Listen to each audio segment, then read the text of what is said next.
Mesdames, Messieurs, bonjour à toutes et à tous. Bienvenue au journal. La conférence des bailleurs du Plan national de développement économique et social PNDS s'est ouverte ce matin à Paris sous le signe de l'optimisme avec l'annonce de plusieurs partenaires bilatéraux et multilatéraux de soutenir cet ambitieux programme. Des conventions ont déjà été signées.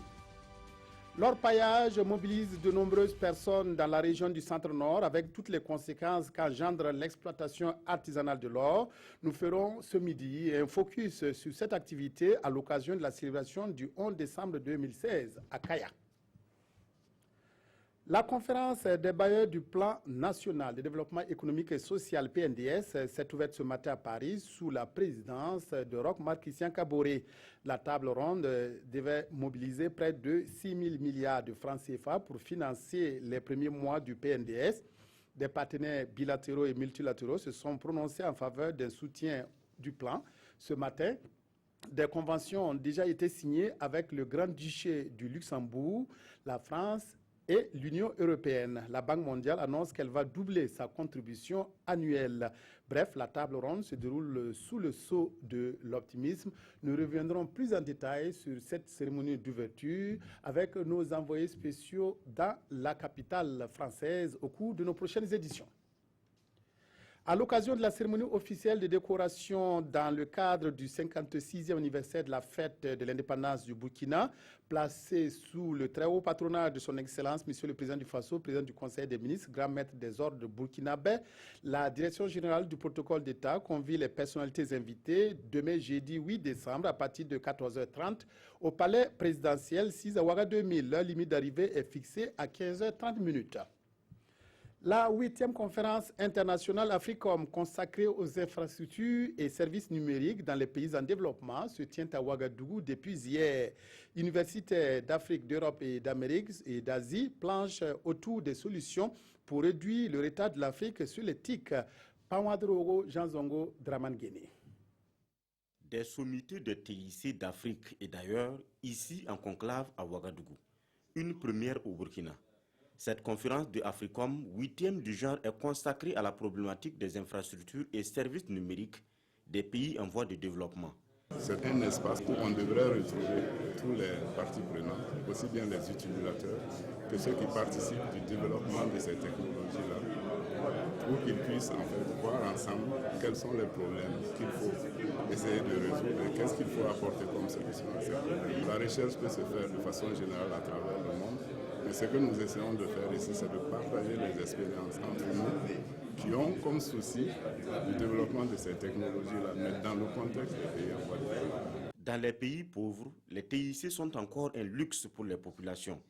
Et cette rencontre de Ouagadougou va dépeindre la situation tout en formulant des recommandations de nature à mettre l'Afrique à jour. Nous sommes dans l'attente d'avoir les pertinentes conclusions pour les mettre en œuvre en faveur de nos pays respectifs et pour nous en faveur du Burkina Faso, qui est déjà préoccupé par cette question puisque en mai-juin, on a fait des grandes réunions sous la présidence de son Excellence, Monsieur le Premier ministre, pour poser les problèmes de connectivité et chercher les solutions. Durant 2 jours, ces chercheurs de l'Afrique, épaulés des universitaires d'Amérique, d'Asie et d'Europe, vont proposer des solutions au TIC de l'Afrique en plein chantier. La rencontre est organisée par l'ensemble des universités publiques du Burkina, 2e du genre en Afrique francophone. La région du Centre-Nord, qui abrite cette année les festivités du 56e anniversaire de la fête de l'indépendance, est une zone par excellence de l'orpaillage. Les sites artisanaux d'exploitation de l'or foisonnent dans cette partie du Burkina.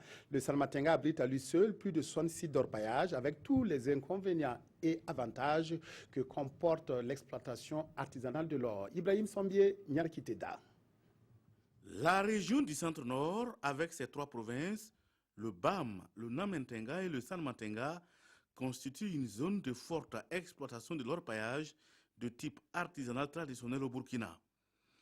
Du nord au sud et d'est en ouest de l'espace régional, on dénombre plusieurs centaines de sites. Sur les différents sites, la quasi-totalité des exploitants sont des jeunes dont l'âge est parfois bas, sinon très bas.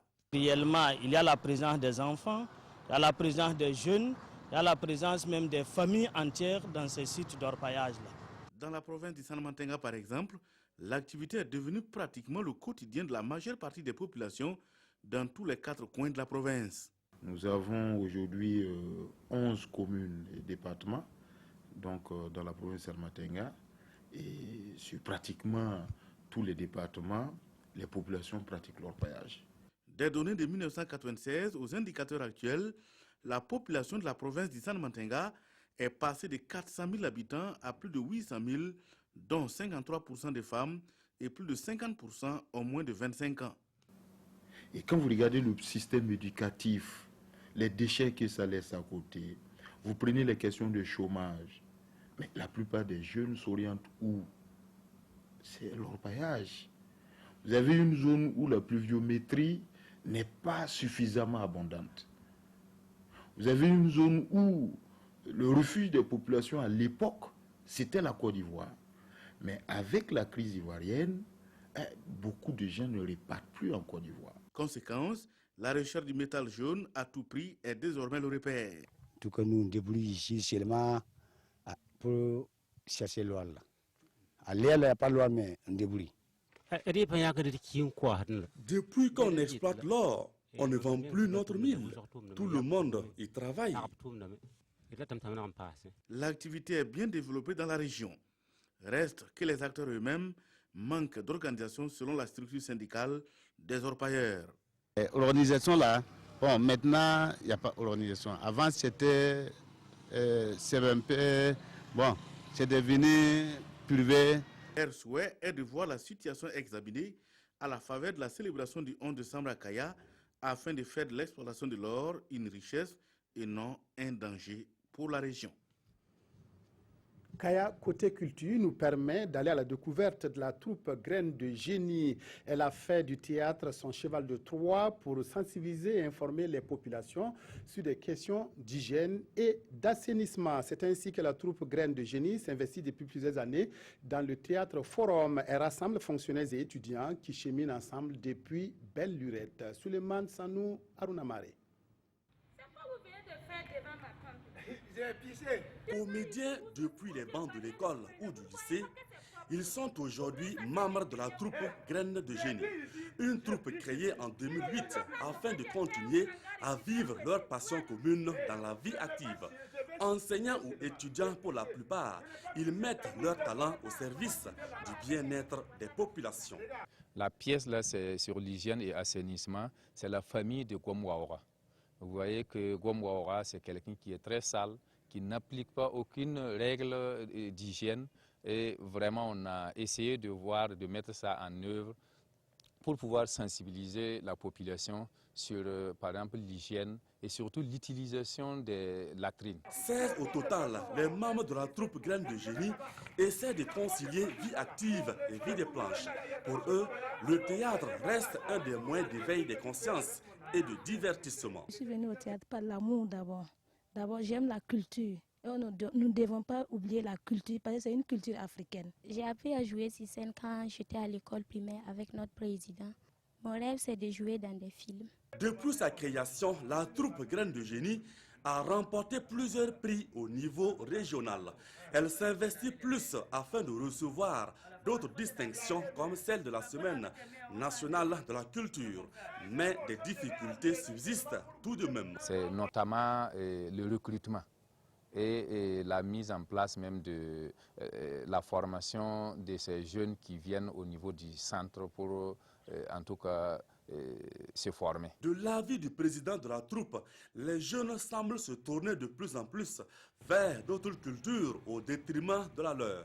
Pour l'enracinement des valeurs culturelles nationales, il plaide pour l'éducation à la base. Si nous regardons aujourd'hui, nous voyons que c'est la musique importée, la danse importée. Et il faut qu'on revienne au niveau de nos valeurs culturelles. La troupe Graines de Génie ne dispose pas de metteur en scène digne de ce nom. Les pièces sont créées à la demande par ses membres. La troupe Graines de Génie libère donc son génie sur les planches pour faire bouger les lignes au sein des populations.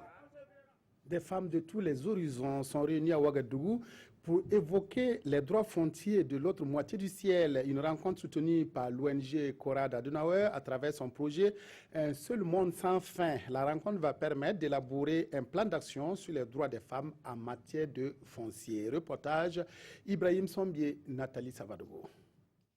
Elles sont des femmes leaders venues des 4 coins du Burkina Faso. Réunies à Ouagadougou dans le cadre du projet Un seul monde sans fin, les droits fonciers des femmes, elles veulent tracer une feuille de route pour bien mener leurs actions sur le terrain. C'est des organisations de la société civile, des femmes rurales, des femmes des partis politiques. On se retrouve pendant 2 jours avec l'appui de Konrad, notre partenaire, pour nous accompagner dans l'élaboration de notre plan d'action. Un plan d'action qui sera pour nous une feuille de route pour pouvoir mettre en œuvre nos actions sur le terrain et espérer un changement formidable.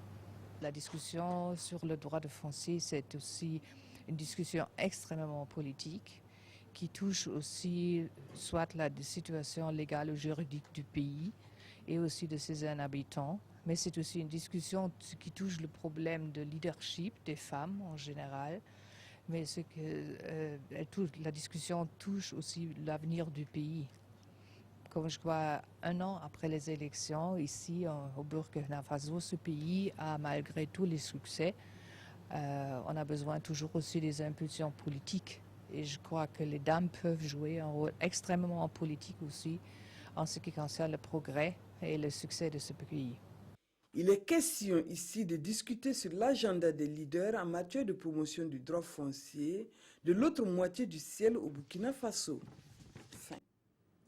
La question du dialogue interreligieux et interculturel, objet de nouveaux débats à Ouagadougou, initié par le Comité international Joseph Kizerbo pour l'Afrique, en partenariat avec la francophonie. Cette rencontre s'inscrit dans le prolongement et le renforcement donc des réflexions consacrées au dialogue interreligieux. Le symposium va faire le point de la mise en œuvre des différents engagements internationaux en matière de lutte contre les extrémismes. Reportage Issaka Ouedraogo, Maxime Zongo. À la faveur de la montée de l'extrémisme religieux, de nombreux forats, colloques et symposiums se sont succédés. Objectif, examiner l'état des lieux et surtout poser la problématique sur fond de dialogue entre les cultures et entre les religions.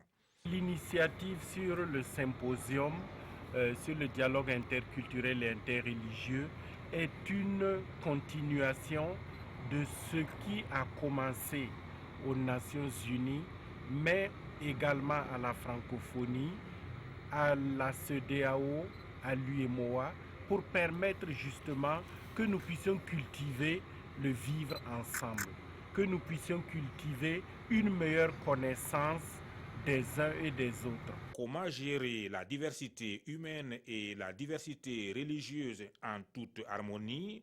Voilà donc la problématique autour de laquelle ces experts et hommes de culture vont réfléchir 3 jours durant à Ouagadougou.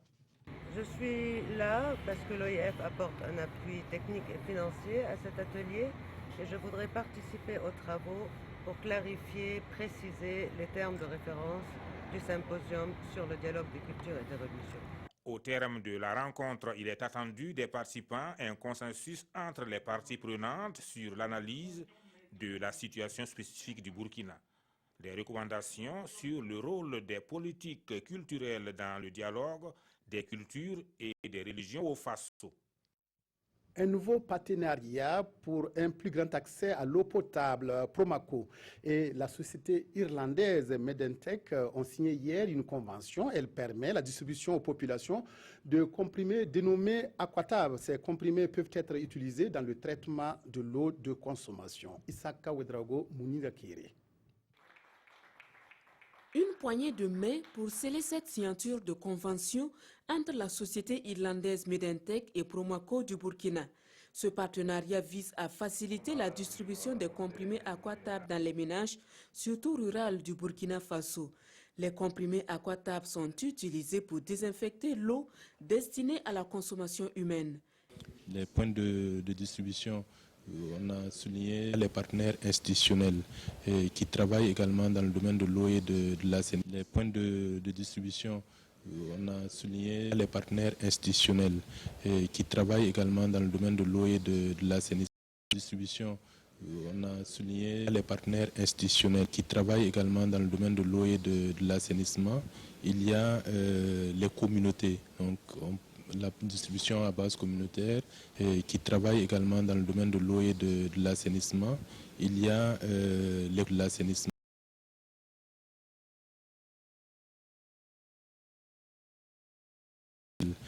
Qui travaille également dans le domaine de l'eau et de l'assainissement. Il y a les communautés, donc la distribution à base communautaire qui se fera également. Ce produit a permis d'août 2013 à août 2015 le traitement à base communautaire qui se fera également. Ce produit a permis d'août 2013 à qui se fera également. Ce produit a permis d'août 2013 à août 2015 le traitement de plus de 65 millions de litres d'eau. Le ministère du Genre est en train d'envisager avec l'ensemble de ses partenaires la mise en place d'une... La totalité de la vieille ville. Les rebelles acculés ne contrôlent plus qu'un quart environ de la partie orientale de l'ancienne capitale économique du pays. Ils ont appelé ce matin à un cessez-le-feu de 5 jours pour permettre l'évacuation des civils et des blessés graves. Et ils demandent aussi à toutes les parties au conflit à engager des discussions sur l'avenir de la ville. Auparavant, les insurgés avaient annoncé leur intention de résister jusqu'au bout. L'armée syrienne, appuyée par l'armée russe et les milices chiites, n'a jamais été aussi proche de sa plus importante victoire depuis 2012. En 3 semaines, elle a repris une trentaine de quartiers d'Alep-Est.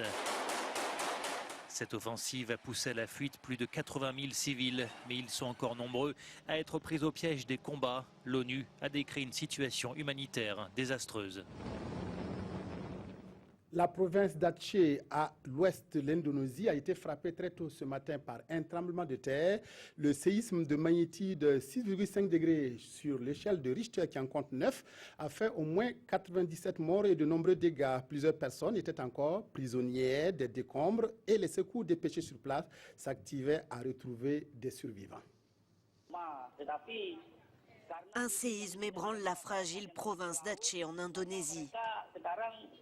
Le tremblement de terre d'une magnitude de 6,5 s'est produit à une faible profondeur au large de l'île de Sumatra. Plusieurs immeubles se sont effondrés très tôt dans la matinée. De sources médicales, il y a pour l'heure au moins 25 morts. Un bilan qui risque de s'alourdir. De nombreuses personnes sont portées disparues, sans doute enfouies sous les décombres. Le séisme a frappé la province alors que la majorité de la population était encore endormie. Des équipes de secours sont à pied d'œuvre pour essayer de retrouver des survivants. L'Indonésie, qui se trouve sur la ceinture de feu du Pacifique, avait été le pays le plus meurtri par le tsunami de 2004, avec 170 000 morts. La revue de presse de ce mercredi, dominée par plusieurs sujets, la conférence des bailleurs du PNDS, la levée de l'immunité du député Salifou Savadogo et l'élection présidentielle au Ghana. Voyons tout cela avec Vincent Tiendrebeogo. C'est la semaine du PNDS dans la presse, le PNDS de tous les espoirs selon Sidoya. Et le président du Faso himself est à Paris pour donner du tonus au plaidoyer. Mais aujourd'hui, au Faso croit savoir les raisons qui ont déplacé Roch.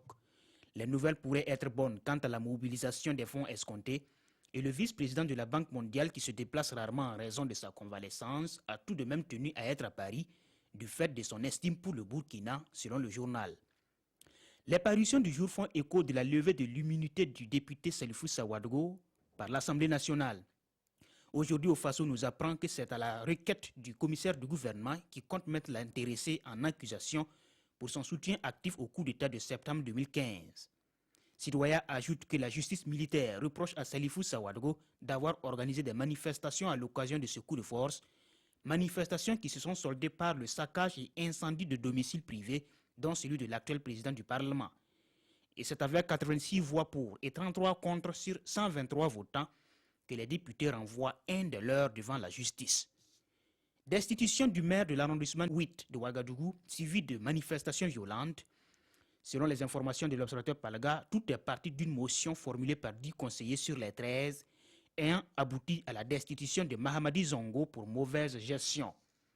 Mais le journal ne manque de rappeler un précédent.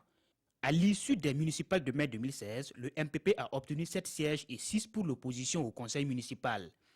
Et suite à des discordes internes au MPP, Mahamadi Zongo passe à l'opposition pour se faire élire maire aux grandes dames de son parti d'origine.